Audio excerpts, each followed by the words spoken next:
ahead, sit down. Good morning. We're on the West Coast. All right, we crossed the United States in a diagonal way to get over here. We feel like we came from the other side of the world. We bring you greetings from Orlando. All right, there's more in Orlando than the Mouse Kingdom. Right? There's more happening in Orlando than the Mouse Kingdom. Any of our avid Disney folks, it's okay. It's not a critique on Disney. But good morning. It's a joy to be with you guys. If you brought a Bible, let's go ahead and get it out. If you would open up to Matthew chapter 11, we're going to begin there. We've already been exhorted in some really beautiful ways. Man, Bradford had me wanting to run.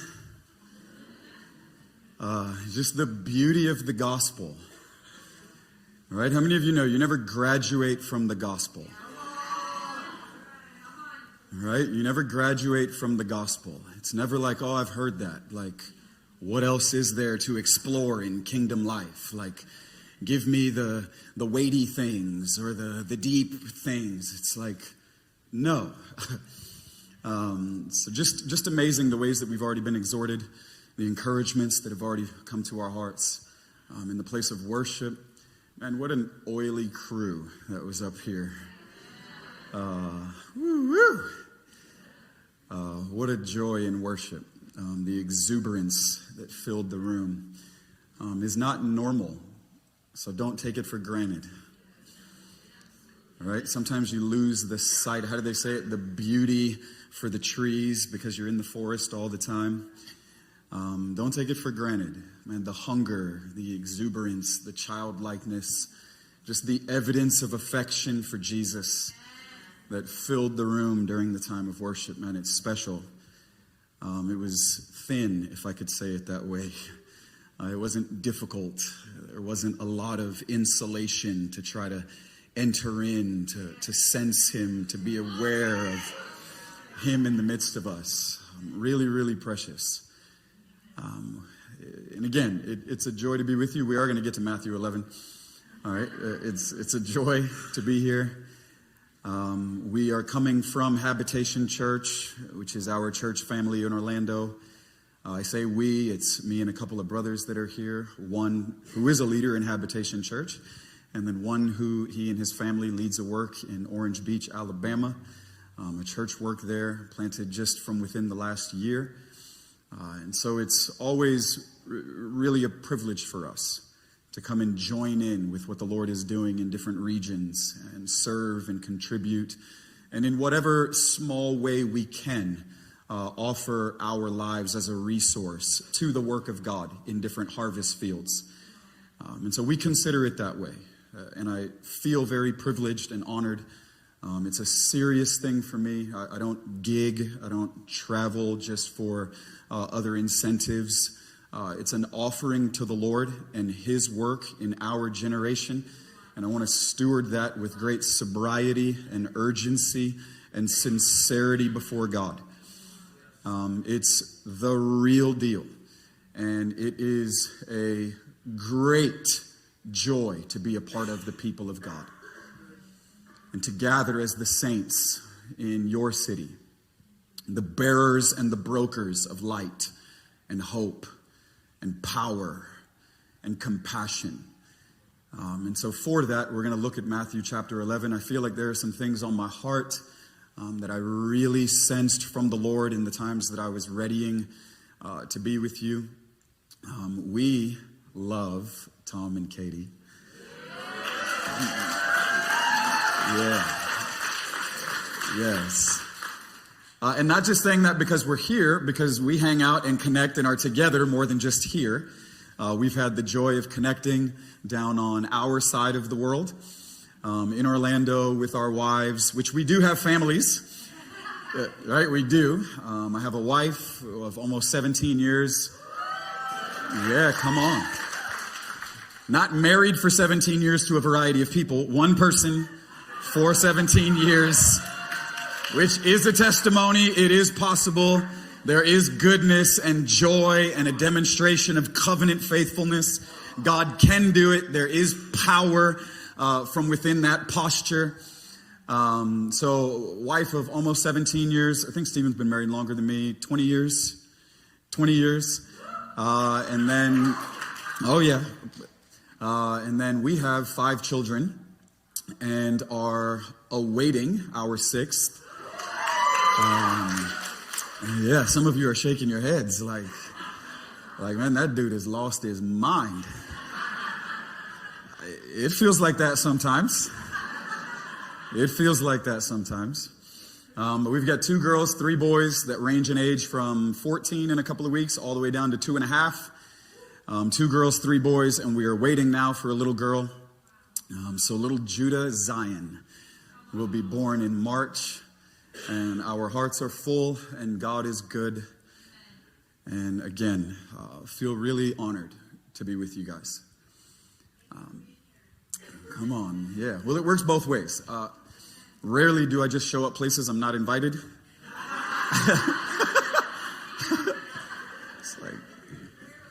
It's like, guys, I'm here. It'd be kind of strange. So thank you for the invite. I get it. It takes both, but thank you for the invite. We really love and honor you guys and celebrate what the Lord is doing here. We feel like we're with you. In Matthew chapter 11, I want to consider, if we could, I'm terrible at titles and things of that nature. I just don't think about it in that way. Nothing wrong with that. I just don't think about it in that way. But if we could, the idea of a subject or a theme would be finding delight in God. Finding delight in God. So if you're taking notes, you have a very real task in front of you. I tend to get a little excited. I can talk a little fast. It's all going to work out, I promise. But in Matthew chapter 11, we find Jesus, and he is speaking to whoever it would have been that was gathered on that day. The idea or the implications is that there's a crowd. Jesus is sharing with them. And as he's sharing with them, he begins to speak of a man by the name of John the Baptist. Now, we know him as John the Baptist or John the Baptizer. The reference, even in that day, that time, would have been John, the one who baptizes, which is where the reference would have found its traction in John's life. But Jesus is sharing with the crowd on that day, and he begins to speak of John's life. And as he's speaking of the life of John, he makes statements that should be stunning to us. They should be absolutely shocking to those of us that are endeavoring to live a successful life before God. And if you have a heart today that's burning, that says, man, I want to make my life count. I want to actually live for the Lord. I want to live with purpose and on purpose. And I want the posture of my life to actually bring over my life the smile of God in the place of my day-to-day practical obedience as I live my life as an evidence of the affection that I have for the man Jesus. I believe that there's hungry hearts this morning that say, man, I want to live for Jesus. And I want to know that I'm actually doing that. I want to know that my life is actually hitting the bullseye. That I'm not just wandering, that I'm not just out in the dark somewhere, but that the Lord sees me. And that he's intimately aware, that he's involved, that he's invested in the details of my story, and that story is actually connected to the main story. Right? We're not trying to figure out where God fits in our life. We realize that he's opened up his life. We've been grafted into a divine narrative. We've been wildly, radically immersed into the storyline or the love story of Jesus that is being revealed to the nations, that will climax one day in the return of that great king, the man Jesus. And in Matthew 11, Jesus on the earth in a human vehicle, God in a human vehicle, which is important. It's not just another person offering his opinion about someone's life. Right? The world is filled with opinions about what to do, how to do, what significance is, what success is. And if we're tracking with the wrong influence, then we'll end up being inspired by the wrong voices. Because the world has all of its incentives and attractions. The world has its own definition of success, the things that it appeals to and applauds and appreciates. But this is God in a human vehicle, the man Jesus on the earth. And he's talking about the life of a man that was lived.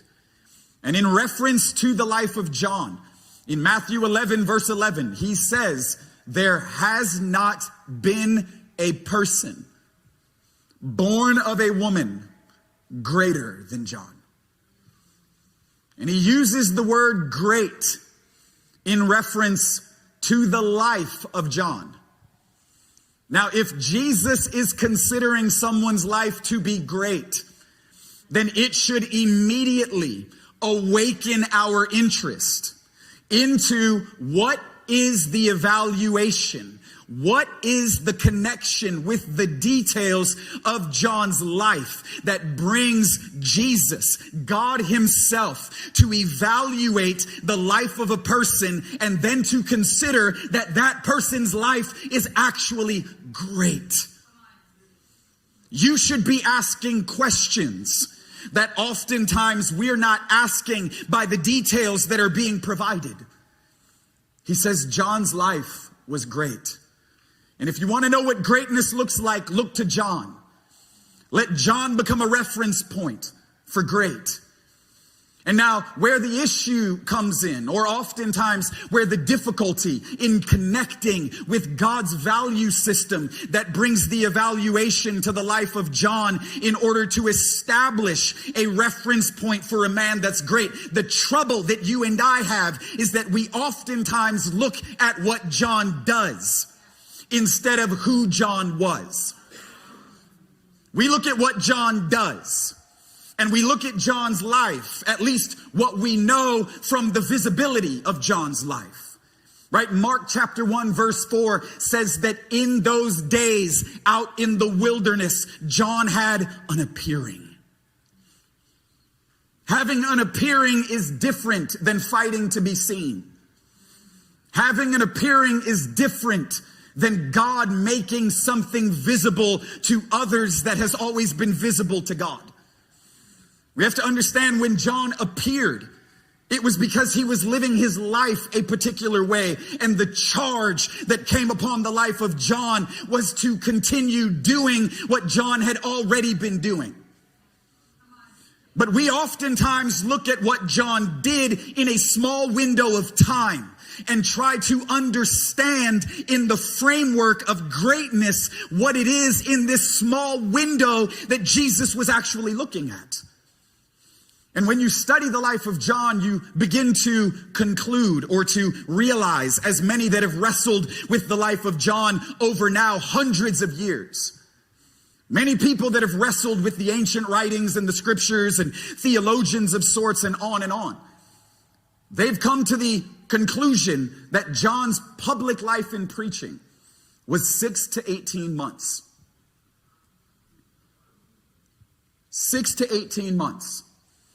Now, we know that John would have been a contemporary of Jesus, right? If you're familiar, Mary runs to Elizabeth. Elizabeth is a reference point for faith, right? Barrenness conquered by the word of the Lord and joy in trusting God. 6 months ahead is the time frame. So we realize that for about 3 decades, John's life has been prepared a certain way in order for him to become visible in a particular way. And that window of visibility, at least to others, lasted, many believe, 6 to 18 months. And now our challenge is that we attempt to connect significance to what John did for 6 to 18 months more than the 30 years that actually authorized him to do what he did for those 6 to 18 months. Because we have this unhealthy idea of what God values, what God celebrates, what God considers to be significance. There's a fundamental disconnect in the things that we esteem and the things that we strive to be able to apprehend or to acquire, that there's no way in my own belief system that I could attach any type of significance to 30 years of unseen, obscure, hidden, private devotion to God that we don't have very many details about, because if it was actually significant to God, then God would have given us more insight into what was actually going on. And we have a greater fascination with John's public life than what was John's private life, that God absolutely co-signed, he endorsed, he believed in and authorized in order for John to have this visibility for 6 to 18 months. Right? Any business-minded person in the room is immediately considering the weight of a 3-decade investment to get a 6-month return. And some of us are like, oh yeah, no, bro, that's not me. I'm just not doing that. The ROI is not great enough. There's no way. Prepare for 30 years to only have significance for 6 months. Give 30 years of my life getting ready for what was a 6-month space of notoriety, a 6-month space to be appreciated by others for what it is that has been my time and my worth invested into 3 decades of trying to accomplish what is this notoriety. What is this appreciation from others? And we have to begin to look at certain things about John's life to begin to understand that God thinks very differently than we do. In Isaiah 55, he would say, I don't think like you. I don't think like you. My ways are not your ways. My thoughts are not your thoughts. Like we're not necessarily operating from the same place. I'm very different than you are. And we oftentimes draw our idea of significance from the world more than we do from God himself and the wisdom of God to actually transform our lives in order to make us the witnesses that Jesus prayed for in Acts 1 and said that he was releasing power by the Spirit in order to actually develop his purpose. And we're oftentimes looking more at the world than we are at Jesus. And God confronts us in Jesus. In Isaiah 53 verse 2, he says words that are just, we don't necessarily even know what to do with. In Isaiah 53 verse 2, he says there was nothing about him, talking about Jesus. There was nothing about him that was attractive or majestic. His appearance was ordinary. There was nothing beautiful about him to you, because your idea of beauty is warped. This is Isaiah. I'm not saying that to you. Your idea of beauty is warped. Your idea of beauty has been compromised. Your idea of what's attractive has been distorted because of the influence of the world and the swirl of the system of the age and powers that are always domineering, longing to inspire and to influence those that have been created and how they actually live their lives. He's like, Jesus was not beautiful to you because of all of your typical reasons or associations with how you define beauty. He says God's not necessarily working with the same set of values. The things that God appreciates, at times you despise. Things that are ordinary. Things that lack the necessary significance or shine according to the way the world props things up and tries to disciple us into a demand that we applaud what they applaud. God is not working on the same terms. And it's why there's this immediate offense with the life of John if his significance is not going to be connected to a 6 to 18 month window of public preaching or platform ministry per se.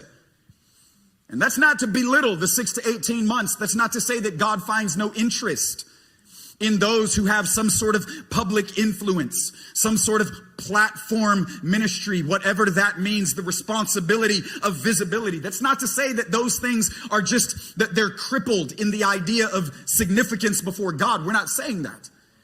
But what we're saying is that there are things about John's life that for 30 years actually developed him for God to be able to make him visible the way that he did for 6 to 18 months.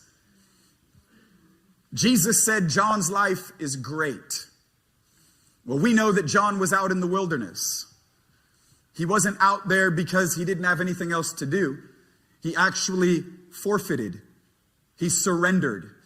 He laid down the entitlements of religious prestige, of the royalties of what would be a life being lived in a particular religious elitism of sorts. There was a voice that led John out into the middle of nowhere. And if that's where the voice was going, then that's where John wanted to be. If that's where God was asking him to walk with him, then that's where John wanted to be. You see, at times, I heard it said best once by a brother of mine who's serving in the Middle East. He said, I'm not out here because this is where I wanted to be. He said, I'm out here because this is where God asked me to walk with him. I'm out here because this is where the invitation of God to build history with him and to fellowship with him was. And out here serving in the Middle East became Eden to me as I walked with God in the cool of the day. You see, at times we have it altered. We're compromised. But we know that John was out in the wilderness and that he was living in a small group of disciples. We know this because in Luke 11 verse 1, it says that the disciples of John came to Jesus. And Jesus's disciples also were interested in the development of a prayer life. And they came to Jesus in Luke 11:1 and they said, teach us to pray the same way that John taught his disciples to pray. So we know that John wasn't just living some renegade, isolated, amputated life, but that his life was immersed in a small community of sorts. His life was founded. It was fundamental to him to actually live in proximity to other people, recognizing that the purposes of God could never actually be fulfilled or flourish in the greatest way if my life was amputated from the people that God longs to possess that have been purchased with blood. I'll say it this way. Graduation is not amputation. Our life is intended to be immersed in the people of God. It's best developed as we share our life with one another. In fact, there are 58 one another verses throughout the apostolic writings. 58 one another's, implying it's going to be incredibly difficult to live this New Testament, New Covenant reality by the power of the Spirit if we're not being empowered in living our lives relationally interconnected and interdependent. There's no one to forgive.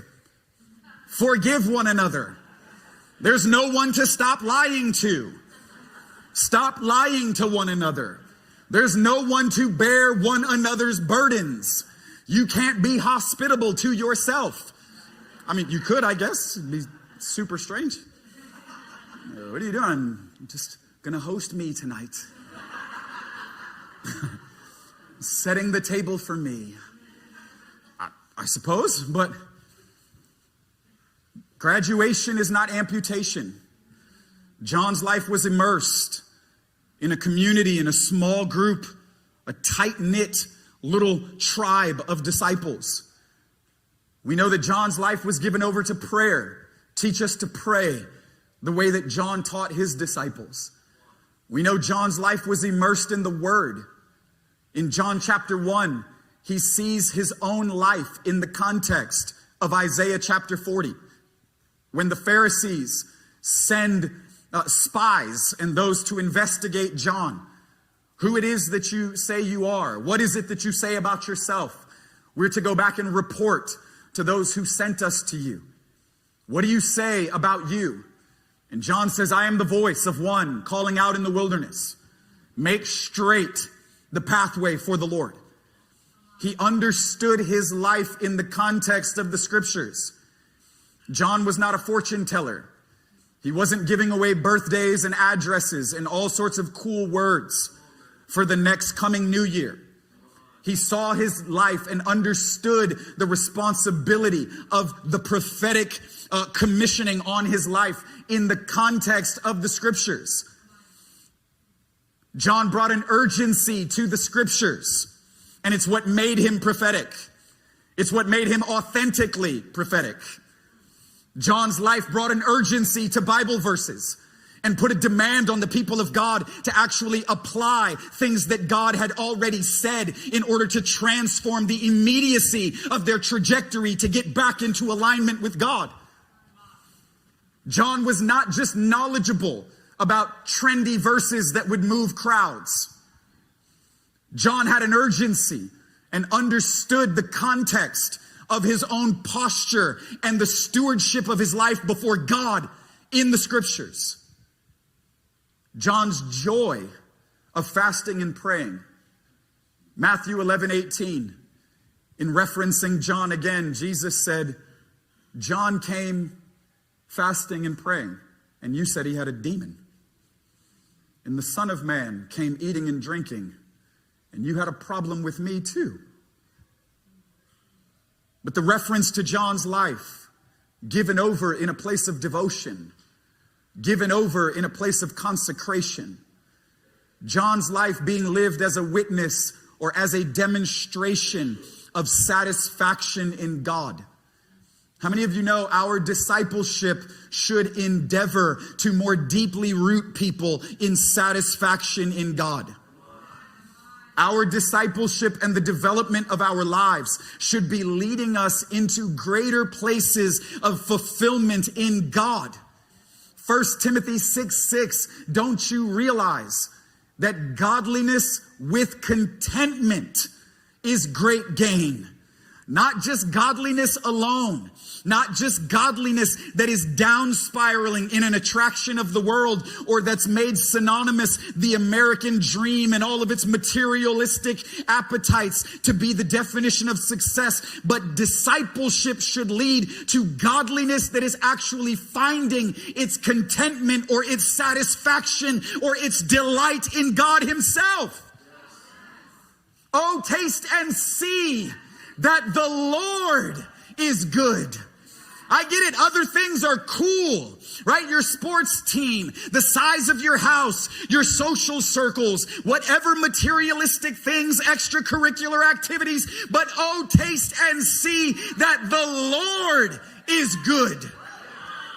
And tasting of God should lead to a deeper and more real delighting in God that actually frees our hearts from all of the other entrapments that lead us to a life that is being pressed by the idea of a lack of significance because we've created the idea of significance with other things that at times maybe my life is not intended to actually do.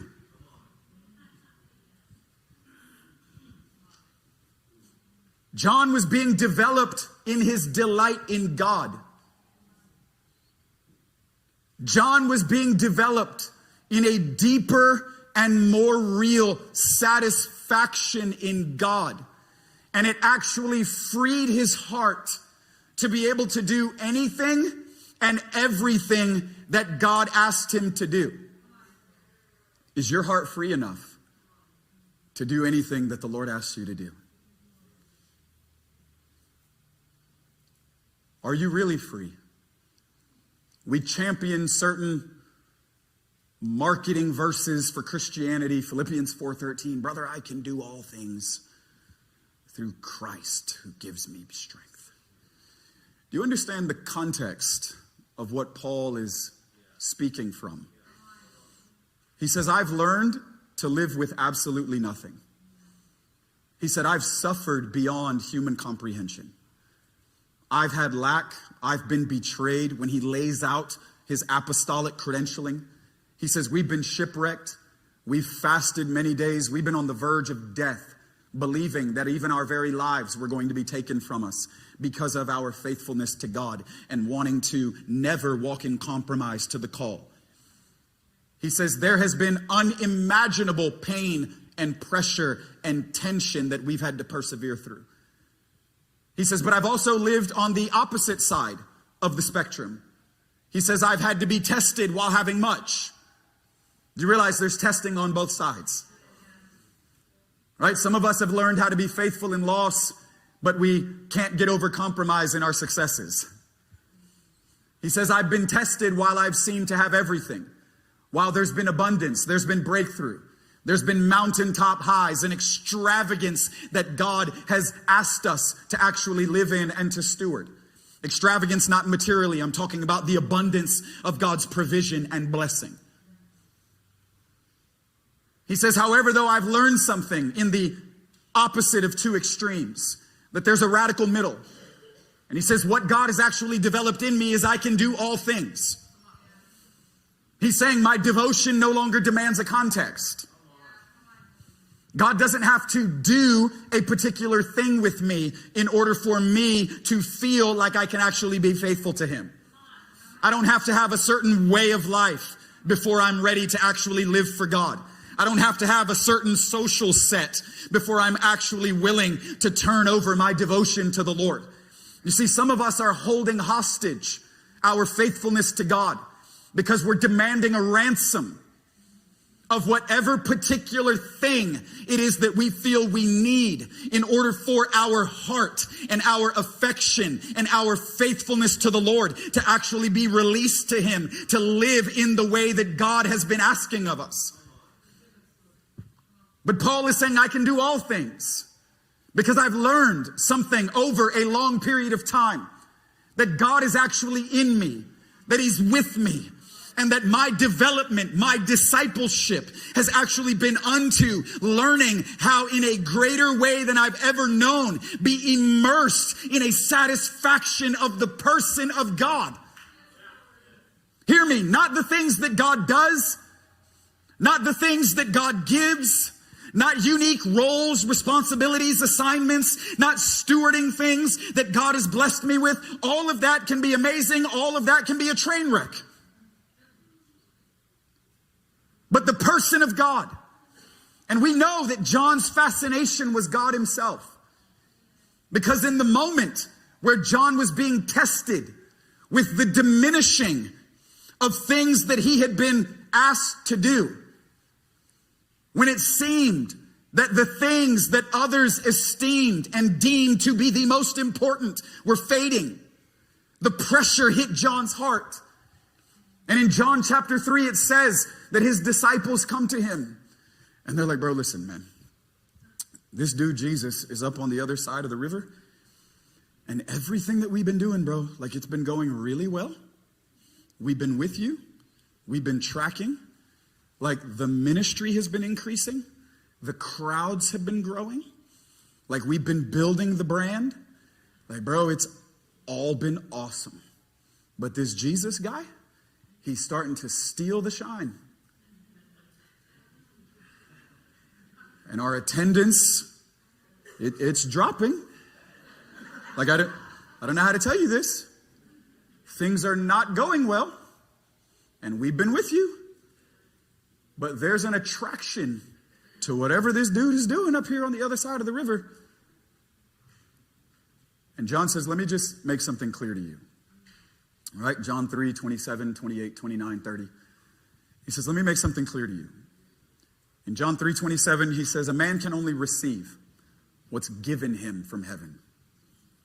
This right here should destroy all of our competition, all of our comparison, all of our false or hollow sense of entitlement that places particular demands upon God, trying to manipulate our devotion in order to get things, in order to be things that maybe heaven hasn't actually assigned to us.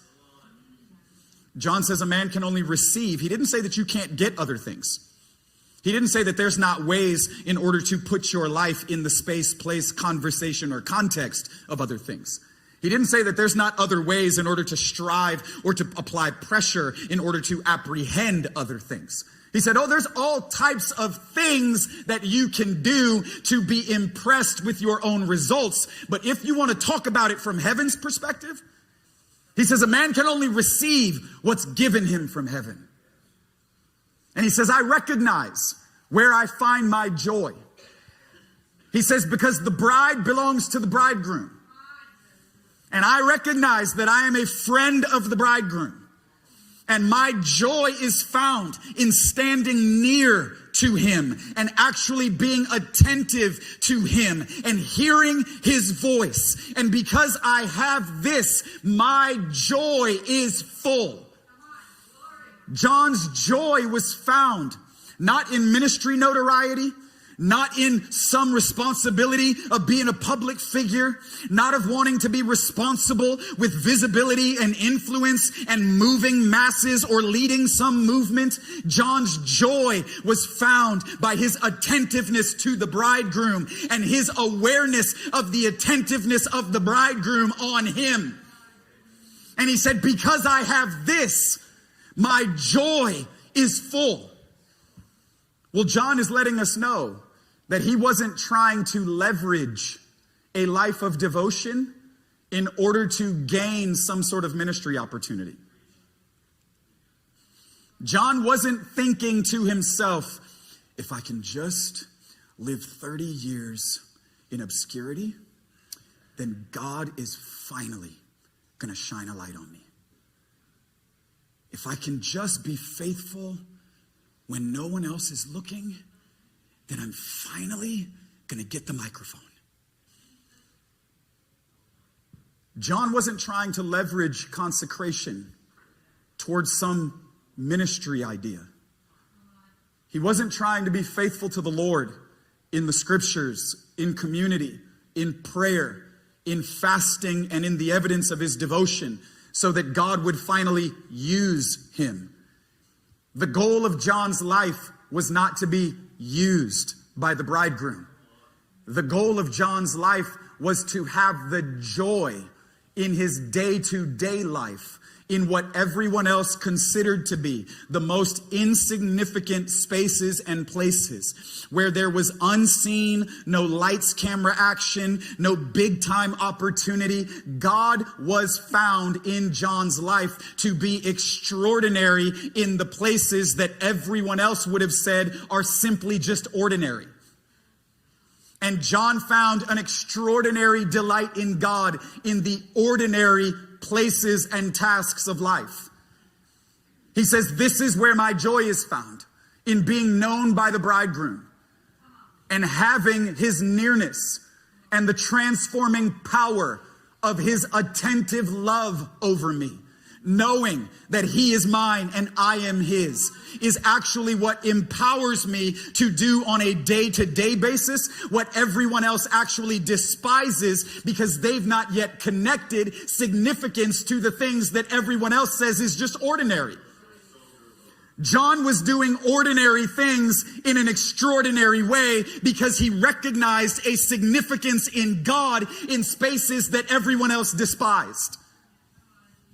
Which means John lived his life before the Lord with joy, with hope, with confidence, knowing that he was immersed in the love of the bridegroom, knowing that the bridegroom was attentive to the space that he was living in, even while no one else was looking at him, even while no one else was applauding, even while no one else was wanting to partner and finance what it is that John was doing. John understood a radical sense of value in what it is that he was doing that should set our hearts free to occupy any space that God has called us to.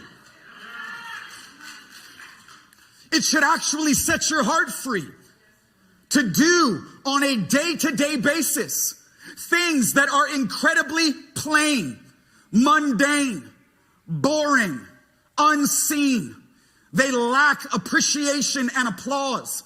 We quote verses like Colossians 3:23 and 24, do all things as unto the Lord. And then we live with a sense of despising my life because of how normal it is. We live with a sense of shame and guilt that I'm not measuring up.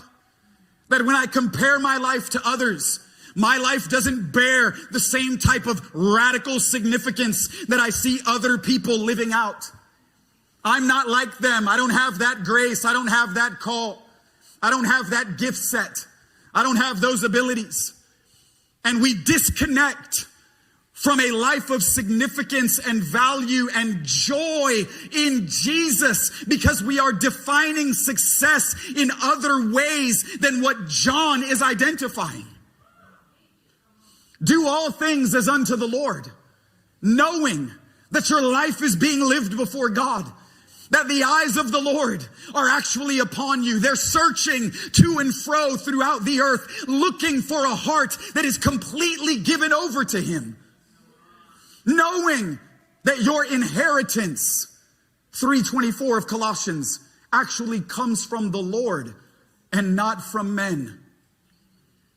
Which means in every day-to-day space, in the most unseen and unappreciated of tasks and responsibilities, cleaning the house as worship to Jesus, taking the kids to the park as worship before the Lord, date nights with my spouse as an offering of devotion to God, living my life in spaces that lack the attraction of the world, but absolutely have significance to God. We oftentimes look at the things that John did because of an unhealthy idolatry of ministry and a significance that we often connect to what ministry actually means more from a platform orientation than we do from a day-to-day life lived in radical joy in ordinary spaces. Where the evidence of my life being satisfied in God is on the greatest place to be put on display in my day to day, where I am now a witness of a transformed reality. I am a different version of humanity living as a demonstration of affection to Jesus. Where? Not up here, but in Monday, Tuesday, Wednesday, Thursday. And whatever it is that God asks me to do, I'm going to do it with a joy and an urgency that I am living out a devotion to God that He absolutely sees, and not just sees from afar, but enjoys. And do you believe that God enjoys doing life with you? Man, don't just, I'm not talking to these people over here. Meaning whoever just said amen. What I'm going to say, it's going to sound like that. But like, don't just amen things because you know you're supposed to. Right? Like often we hear and we just hear.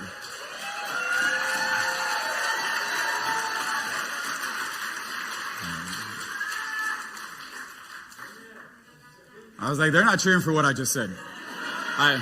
I know that. That's like, I'm not disconnected. Right? But don't just amen things that like we know we're supposed to. Right? Oh yeah, brother, that's true.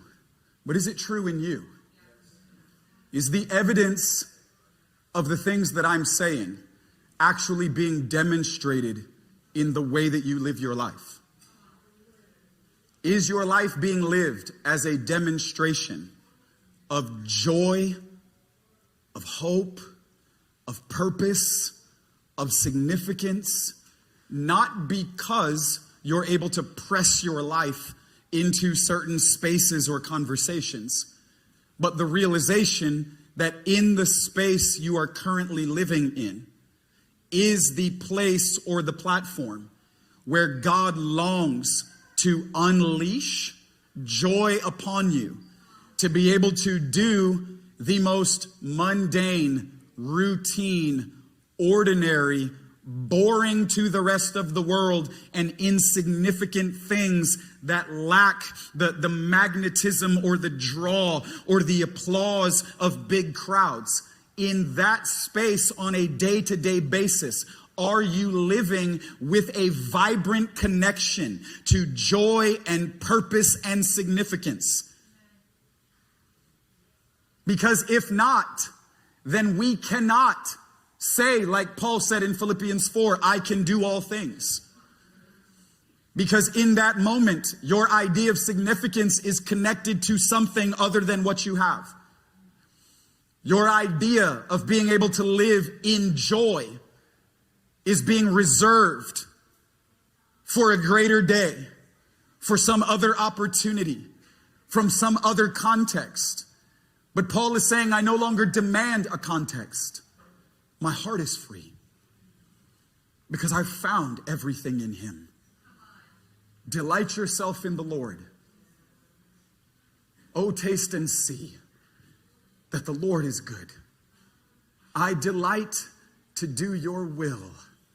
Oh, God. Believe that the Lord wants to restore the joy of your salvation to you. Like David prayed, restore to me the joy of my salvation. Now I get it in context. David is talking about a compromise or a failure.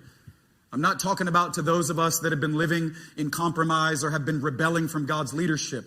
I'm talking about actually those of us that have found fulfillment in God's leadership and we've just lacked joy because our lives have been dominated by comparison and competition. And we've lacked joy because we're waiting for something else, because we're looking to God and preserving our greatest offering of affection for when God does this, or when he gives me that, or when he connects me here, or when he finally releases this. Paul said, I can do anything now because God has set my heart free. John, in a moment when he was being pressed, what was actually in him came out. He said, you guys just don't get it. I have everything I want. I haven't been doing everything that I've been doing, trying to leverage it against the things that you guys think are most important. He's like, everything that I've been doing it for him. And he says this when the disciples of John come to Jesus.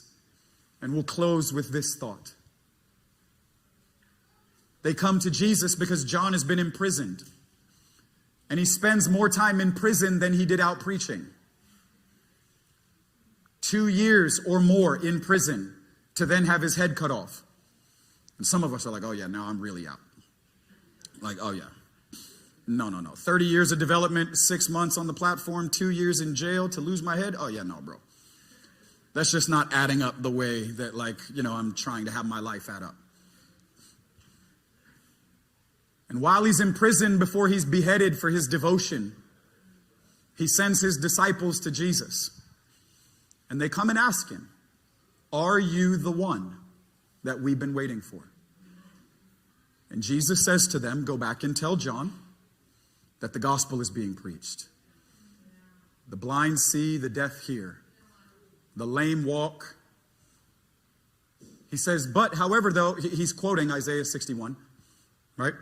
But he changes out, setting the captives free at the end of that, which is Isaiah 61. And he replaces it with, and blessed are you, or happy are those who don't take offense on account of me. Blessed are those who aren't offended at me because I'm not doing in their life what they see me doing in other people's lives. Happy are those whose hearts are actually set free to not be competing and comparing, and who aren't living in the prison of offense because I won't put their life in some context where they're enamored with others and the way that they get to live or the things that they get to do. He says, go back and tell John. And the idea here is not that in the final moments of John's life that he got overwhelmed with insecurity and his faith had totally buckled. I don't believe that's what's happening at all. right? Often we chastise John from our sofa, right? When he was living in prison about to lose his head. I don't think that's what's happening at all. I think John had a greater awareness. He had a greater revelation of God's love and interest in his life than oftentimes we're connecting with in the story. And I believe that John understood that there was one person that got to determine whether or not the way he lived his life was actually worth it. And he knew that it was Jesus. And I believe that John's heart posture was one of this: you're the only one that gets the right to determine whether my life was lived in a significant way or not. You're the only one that gets to say at the end of it all whether everything I did was a success or a failure. There is one man alive from the dead, eyes like fire, voice like a multitude of waters, that we will face off with at the end of the age, who will have the right to say, well done, my good and faithful servant. And I believe that John understood the terms, and he said, go and ask him, because I have to know. The rest of the world may have said that I wasted my life, but if I wasted it on him, then he's the one that gets to say that it was all worth it. If I wasted it on Jesus, no matter how I was ridiculed, no matter how I was criticized, no matter how I was ostracized, no matter how I was exiled from certain little relationships or opportunities, he's the only one. And if he says that he is who he says he is, then I know that my life was not a waste if I wasted it on Jesus. Come on, let's stand together all over the room.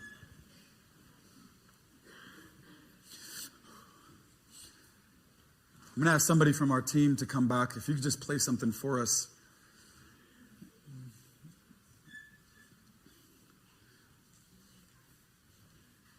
I believe John understood. If I'm going to waste my life anywhere, I'm going to waste it on Jesus.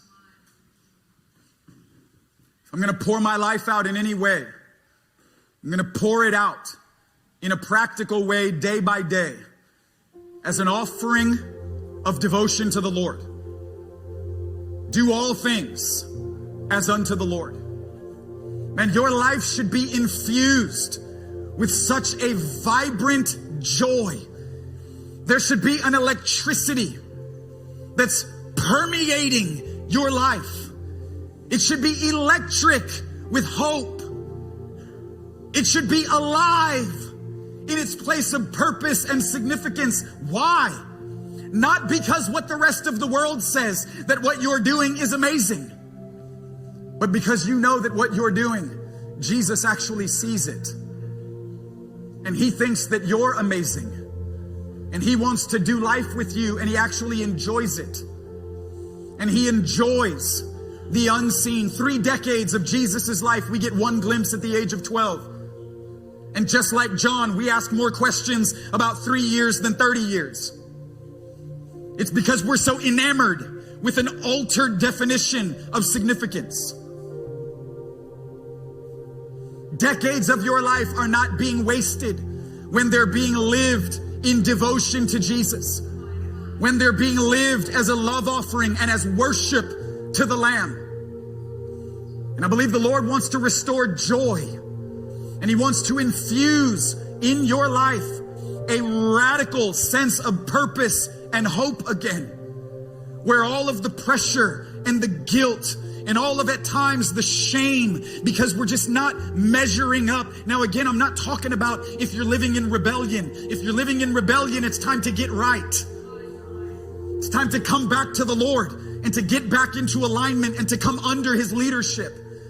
But I'm talking about those that are living under the yoke of Jesus. You're living under the leadership of God. And God's storyline for your life is pressing you in difficult ways because of a compromised definition of success and value. Man, the Lord sees you. The Lord sees you. Man, I'm telling you, early mornings, late evenings, driving in the car throughout the day, man, the Lord sees you. Do all things as unto the Lord, because He's the one who actually determines what inheritance is.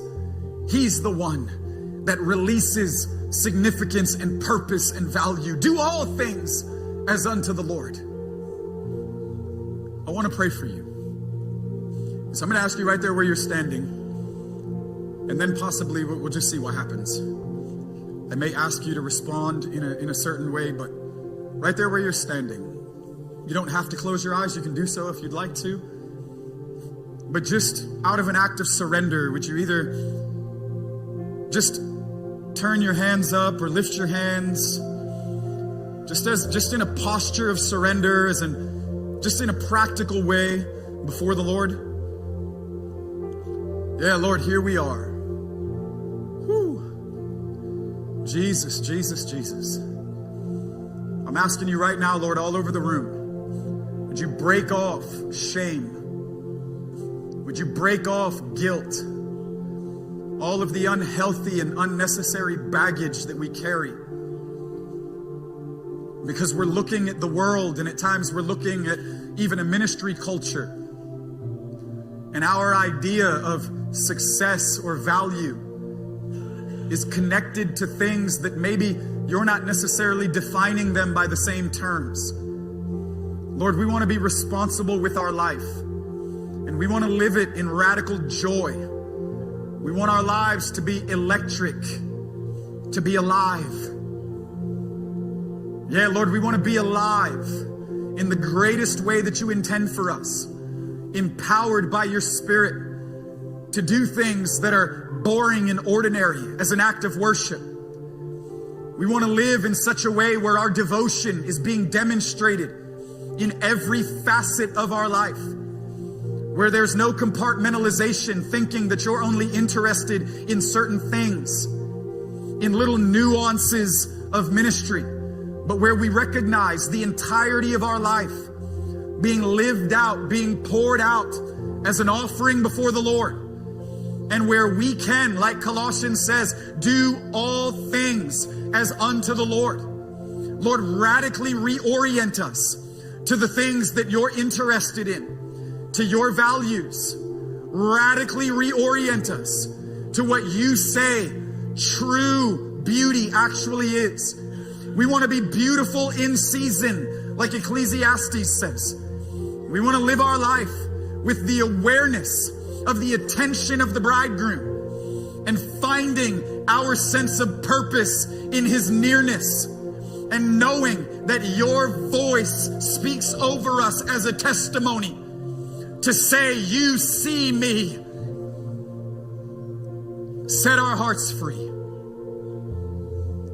Set our hearts free to love you in the most robust way, and to live for you in the most intentional and urgent way, in the practical spaces where we find ourselves. And may we not reserve the fullness of our affection for you with a demand that you do something or create a particular context. May we set all of the negotiations of our hostage scenario, may we put them down and forfeit our demands and hollow sense of entitlements to actually begin to come alive in the love of God and live for you in an extraordinary way.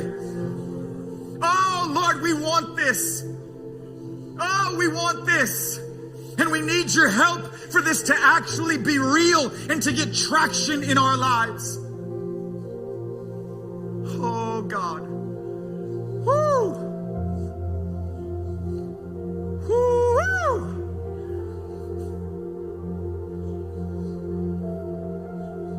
Hey, Jesus. Yeah, I'm just going to ask you all over the room. We'll close this way. I'm going to ask you all over the room. If you just, man, sense the Lord just tugging on your heart in a particular way, and you would say, yes, I want that.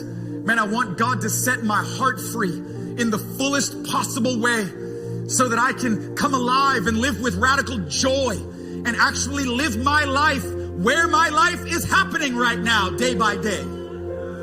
I want him to touch me this morning and to infuse me and empower me to do that in the greatest way I've ever known. Man, I want that. I'm just going to ask you, man, let's just step out of our seats. Let's come and fill the front.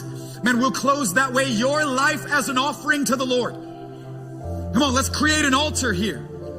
Lay your whole life on the altar. Lay your whole real life on the altar. Lord, this is my real life. Take it and put fire on it. This is my real life. Take it and put joy on it. This is the life that I'm actually living. Hey, rekesatama. And even as you come, just offer your heart and life to the Lord. Here I am, Lord. Hey, here I am. Like Isaiah, here I am. Send me. Where? Back home. Send me. Where? Back to work. Send me where? Back to spending time with my kids. Send me to the gas station, the grocery store. Send me back to the university campus. Here I am. Touch me. Here I am. I want my heart to be free.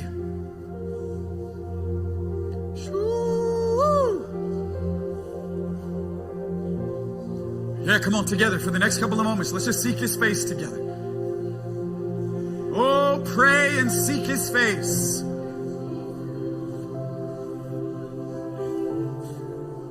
Come on, you're not waiting for something else. He's here.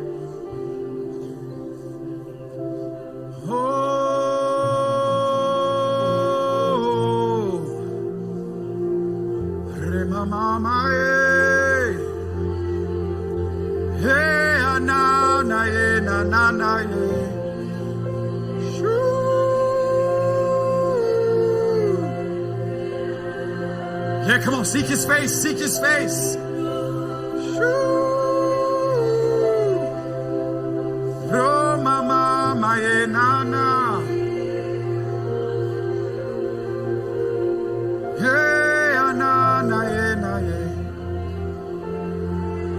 Yeah, right there where you are, just let him touch you.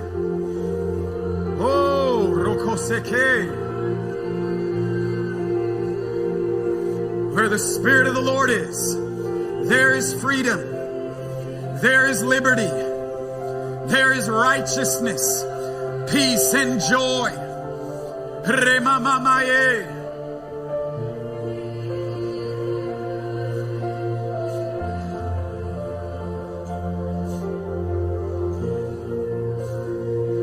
Oh, send your fire. My life on the altar. Send your fire. Send your fire. Baptized in a fresh way, in the Spirit and fire. To be faithful in hiddenness. To be joyful when lacking appreciation. To honor you in obscure places. Send your fire. Send your fire. Send your fire.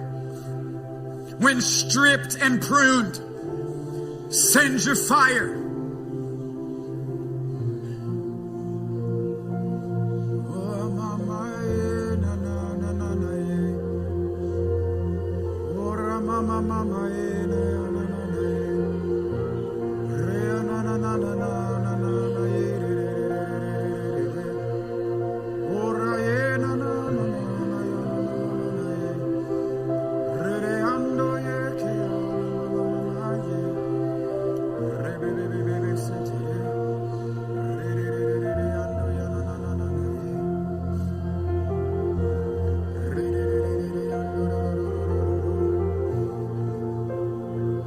Come on, just another moment or two. Let's press in together.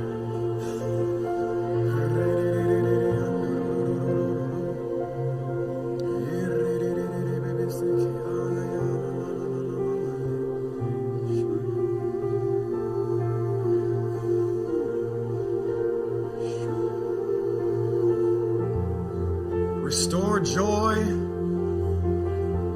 Come on, just let him touch you. Restore joy. Restore unto me the joy of your salvation.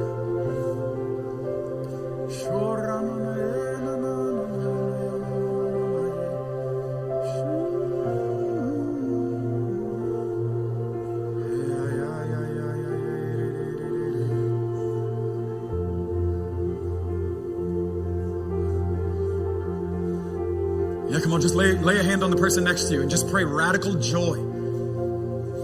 Yeah, get him Jesus. Radical joy. May it break out in an unprecedented way. Come on, radical joy.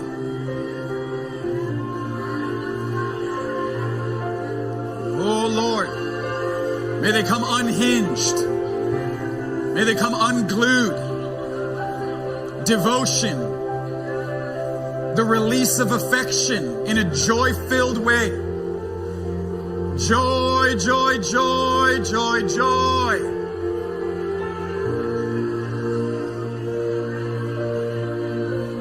Oh, I've got that joy, joy, joy, joy down in my heart.